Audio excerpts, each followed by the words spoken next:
मुंबई महापालिकेत एकामागून एक निर्णय होत आहेत आणि प्रत्येक निर्णयामागे कोट्यवधी रुपयांचा खर्च होत चाललाय। आधी महापौर बंगल्याच्या दुरुस्तीसाठी तब्बल 1,48,00,00,000 रुपये खर्च झाले। त्यानंतर उपमहापौरांनी वाहतुकीचा त्रास सांगत राहण्यासाठी एक नवीन सरकारी बंगला मागितला आणि आता तर काय थेट पदाधिकाऱ्यांना अवघ्या 6 महिन्यांपूर्वीच घेतलेल्या नवीन स्कॉर्पिओ गाड्याही नकोशा झाल्यात। म्हणजे जनतेच्या करापासून जमा झालेल्या कोट्यवधी रुपयांचा वापर नेमका कशासाठी होतोय हाच प्रश्न पुन्हा एकदा चर्चेत आलाय। त्यामुळे मुंबई महानगरपालिकेत नेमकं चाललंय तरी काय? मुंबईकरांच्या पैशांची उधळपट्टी सुरू आहे का? सगळं काही सविस्तर जाणून घेऊयात या व्हिडिओच्या माध्यमातून। त्यामुळे हा व्हिडिओ शेवटपर्यंत पहा आणि अजूनही आमच्या चॅनलला सबस्क्राइब केलं नसेल तर लगेच करा। लाखो रुपये खर्च करून एक नवीन गाडी घेतली आणि अवघ्या 6 महिन्यांतच ती नकोशी झाली। आणि कारण काय? तर ती गाडी योग्य वाटत नाहीये, कम्फर्टेबल नाहीये। म्हणजे एकीकडे सामान्य माणूस एका गाडीचं स्वप्न पूर्ण करण्यासाठी लोन काढतो, मेहनत करतो आणि इकडे महानगरपालिकेत सोयीनुसार गाड्यांची मागणी केली जाते। झालं असं, अवघ्या 6 महिन्यांपूर्वी 2,16,00,000 रुपये खर्च करून खरेदी केलेल्या नवीन स्कॉर्पिओ एन गाड्या आता काही पदाधिकाऱ्यांना या पसंत नसल्याचं सांगितलं जात आहे आणि आता त्यांच्या जागी आणखीन महागड्या इनोव्हा क्रिस्टा गाड्या घेण्याचा प्रस्ताव तयार करण्यात आलाय। त्यामुळे मुंबईकरांच्या पैशांची उधळपट्टी सुरू आहे का असा सवाल आता सर्वसामान्य नागरिक विचारू लागले। पण ही काय पहिलीच वेळ नाहीये बरं का। थोडं मागे जर आपण वळून पाहिलं तर गेल्या काही दिवसांपासून मुंबई महानगरपालिकेत खर्चाच्या निर्णयांवर सातत्याने प्रश्न उपस्थित होत आहेत। सर्वप्रथम महापौर रितू तावडे यांच्या अधिकृत बंगल्याचा विषय हा चर्चेत आला।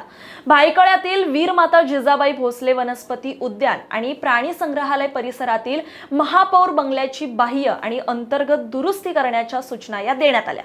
त्यानुसार बंगल्याचं नूतनीकरण करण्यात आलं। आतील सजावट आणि इतर कामांसाठी मुंबई महानगरपालिकेने तब्बल 1,48,11,000 रुपयांची निविदा जाहीर केली। या खर्चावरूनही मोठा चर्चा रंगली, मोठा वाद निर्माण झाला। यानंतर आणखीन एक प्रकरण समोर आलं, ते म्हणजे मुंबईचे उपमहापौर संजय घाडी यांनी महापालिका आयुक्त अश्विनी भिडे यांना पत्र लिहून तावडेंच्या बाजूलाच एक बंगला देण्यात यावा अशी एक वेगळीच मागणी केली। दहिसरहून दररोज पालिका मुख्यालयात येताना प्रचंड वाहतूक कोंडीचा सामना त्यांना करावा लागतो। त्यामुळे मानसिक आणि शारीरिक त्रास होत असल्याचं त्यांनी या पत्रातून नमूद केलं। याच कारणामुळे भायखळ्यातील राणीबाग परिसरात असलेल्या अतिरिक्त आयुक्तांच्या रिक्त सरकारी बंगल्यात राहण्याची त्यांना परवानगी मिळावी अशी त्यांनी विनंती केली। या मागणीमुळे देखील राजकीय आणि प्रशासकीय वर्तुळात चांगलीच चर्चा रंगली। मात्र आता या सगळ्यांनंतर समोर आलंय ते पदाधिकाऱ्यांची डिमांड। यामागचं कारण म्हणजे निवडणुकीनंतर महापौर, उपमहापौर, सभागृह नेते, विरोधी पक्ष नेते आणि विविध समित्यांच्या अध्यक्षांसाठी नवीन गाड्या खरेदी करण्यात आल्या। महापौर रितू तावडे यांच्यासाठी तब्बल 30 ते 35 लाख रुपयांची इनोव्हा हायक्रॉस हायब्रिड गाडी देण्यात आली। तर उपमहापौर, सभागृह नेते, विरोधी पक्ष नेते आणि इतर समिती अध्यक्षांसाठी 12 नवीन स्कॉर्पिओ एन गाड्या या घेण्यात आल्या। एका स्कॉर्पिओ एनची किंमत सुमारे 18 लाख रुपये होती। अशा एकूण 13 वाहनांवर महापालिकेने तब्बल 2,16,00,000 रुपये हे खर्च केले। विशेष म्हणजे या गाड्या काही अनेक वर्षांपासून घेतलेल्या नाहीयेत। जानेवारी आणि फेब्रुवारी महिन्यातच म्हणजेच अवघ्या 6 महिन्यांपूर्वीच या गाड्यांची खरेदी करण्यात आली होती। त्यावेळी प्रशासकीय राजवट होती आणि निवडणूक होण्याआधीच ही संपूर्ण प्रक्रिया पूर्ण करण्यात आली होती। नगरसेवक आणि विविध समित्यांचे अध्यक्ष पुन्हा कार्यरत झाल्यानंतर त्यांना प्रवासासाठी नवीन वाहने उपलब्ध करून देण्यात आली। पण आता त्याच गाड्यांबाबत नाराजी व्यक्त केली जाते। सभागृह नेते गणेश खणकर यांनी स्कॉर्पिओ एन गाडीतून प्रवास करताना धक्के बसतात, गाडीची उंची जास्त असल्यामुळे पाठीचा त्रास होतो आणि लांबच्या दौऱ्यांसाठी ही गाडी आरामदायी वाटत नाही अशी तक्रार केली आहे। त्यांचं असं म्हणणं आहे की त्यांना वारंवार बैठका, पाहणी, दौरे आणि विविध कार्यक्रमांसाठी प्रवास करावा लागतो। त्यामुळे अधिक आरामदायी इनोव्हा क्रिटा गाड्या देण्यात याव्यात अशी मागणी त्यांनी यावेळी केली आहे। या मागणीला उपमहापौर, विरोधी पक्षनेते आणि काही समिती अध्यक्षांचाही पाठिंबा असल्याचं आता सांगितलं जाते। आता या मागणीनुसार प्रशासनाने नवीन प्रस्ताव तयार करण्यास सुरुवात केली आहे। या प्रस्तावानुसार उपमहापौर, सभागृह नेते, विरोधी पक्ष नेते आणि 3 वैधानिक समित्यांच्या अध्यक्षांसाठी नवीन इनोव्हा क्रिस्टा गाड्या या खरेदी करण्याचा विचार सुरू आहे। हा प्रस्ताव लवकरच महापालिका आयुक्त अश्विनी भिडे यांच्याकडे मंजुरीसाठी पाठवला जाणार असल्याची माहिती समोर येते। पण इथे सर्वात मोठा प्रश्न उपस्थित होतो तो म्हणजे 6 महिन्यांपूर्वीच घेतलेल्या स्कॉर्पिओ एन गाड्यांचं पुढे काय होणार। जनतेच्या पैशातून कोट्यवधी रुपये खर्च करून खरेदी केलेली ही वाहने आता बाजूला ठेवली जाणार का? प्रशासनाकडून अशी माहिती समोर आली आहे की या गाड्या कार्यकारी अभियंत्यांना वापरण्यासाठी दिल्या जाऊ शकतात। मात्र तरी देखील एवढ्या मोठ्या खर्चानंतर पुन्हा नवीन गाड्या घेण्याची गरज का निर्माण झाली हा प्रश्न इकडे कायम आहे। या संपूर्ण प्रकरणावर माजी महापौर किशोरी पेडणेकर यांनीही जोरदार आपली नाराजी व्यक्त केली आहे। त्यांनी नेमकं काय म्हटलंय ऐकूयात। यावर 2-3 गोष्टींवर प्रकाशझोत टाकेल। या स्कॉर्पिओ गाड्या एकूण 54 गाड्या घेतल्या 5 वर्षासाठी। त्या 54 मध्ये 12 गाड्या कमिटीला दिल्या गेल्या, ज्या कमिटीचे प्रमुख आहेत त्यांना दिल्या गेल्या, बाकीच्या महानगरपालिकेच्या वॉर्ड ऑफिसरांना दिल्या गेल्या। त्याच्यानंतर 5 इनोव्हा घेतल्या। त्या 5 इनोव्हा मधलं 1 इनोव्हा महापौरांना दिली, 4 इनोव्हा एएमसीना दिली। त्यानंतर एक XCV9 जी गाडी आहे ती आयुक्तांना दिली, इलेक्ट्रिक ती आयुक्तांना दिली गेली आहे। आणि स्कॉर्पिओ आत्ताचा जो आम्ही जी स्कॉर्पिओ वापरतोय तिचा एव्हरेज नक्की कमी आहे, 7 ते 8 आहे।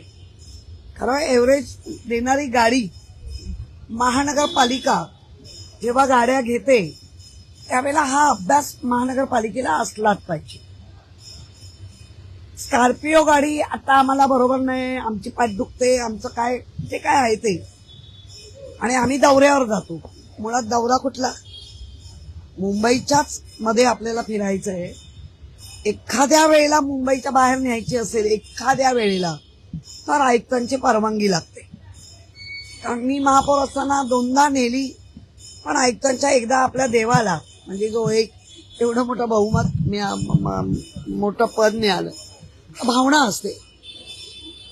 आणि एकदा मला वाटतं मी अक्कलकोट स्वामींना मानतो, स्वामींच्या समोर आवाज, त्यानंतर कधीही मुंबईच्या बाहेर गाडी नेली नाही, आत्ताही मुंबईच्या बाहेर गाडी नेत नाही। माझं वैयक्तिक असेल तर मी माझी गाडी घेऊन जातो।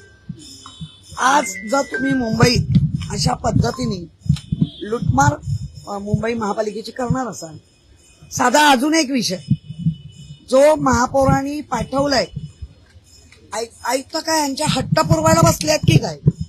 याच दरम्यान या संपूर्ण प्रकरणावर खासदार संजय राऊत यांनीही सत्ताधाऱ्यांवर टीका केली आहे। त्यांचा असा आरोप आहे, त्यांनी असं म्हटलंय की जर या देशाचे पंतप्रधान स्वतःच्या ताफ्यात BMW आणि मर्सिडीज सारख्या महागड्या गाड्या घेऊन फिरत असतील तर त्याचा परिणाम हा खालच्या स्तरावरील नेत्यांवर आणि कार्यकर्त्यांवर होणारच। ते नेमकं काय म्हणाले ते देखील जाणून घेऊयात। तर या देशाचे पंतप्रधान हे आपल्या ताफ्यामध्ये 10-10, 15-15 BMW आणि मर्सिडीज घेऊन फिरत असतील कारण नसताना, तर त्यांचा जी लागण आहे रोगाची ती त्यांच्या खालच्या कार्यकर्त्यांना लागणार। काय गाड्यांचे ताफे चालले बघा ना, मुख्यमंत्र्यांचा ताफा बघा, डेप्युटी सीएमचा ताफा, BMW आणि मर्सिडीज शिवाय त्यांच्या गाड्यांचे कुठे ताफेच नाहीये। सिक्युरिटीला मर्सिडीज गाड्या पहा तुम्ही।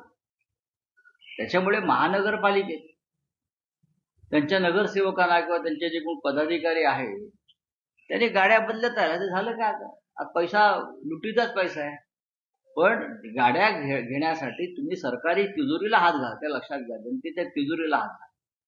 व्यक्तिगत तुमची संपत्ती वेगळी आणि जनतेची संपत्ती वेगळी। आता सध्या हा प्रस्ताव अंतिम मंजुरीच्या प्रतीक्षेत आहे। आयुक्तांकडून मंजुरी मिळाल्यानंतरच पुढील निर्णय होणार असल्याचं सांगितलं जाते। पण या संपूर्ण प्रकरणामुळे मुंबई महानगरपालिकेच्या खर्चावर पुन्हा एकदा मोठा प्रश्नचिन्ह निर्माण झालाय।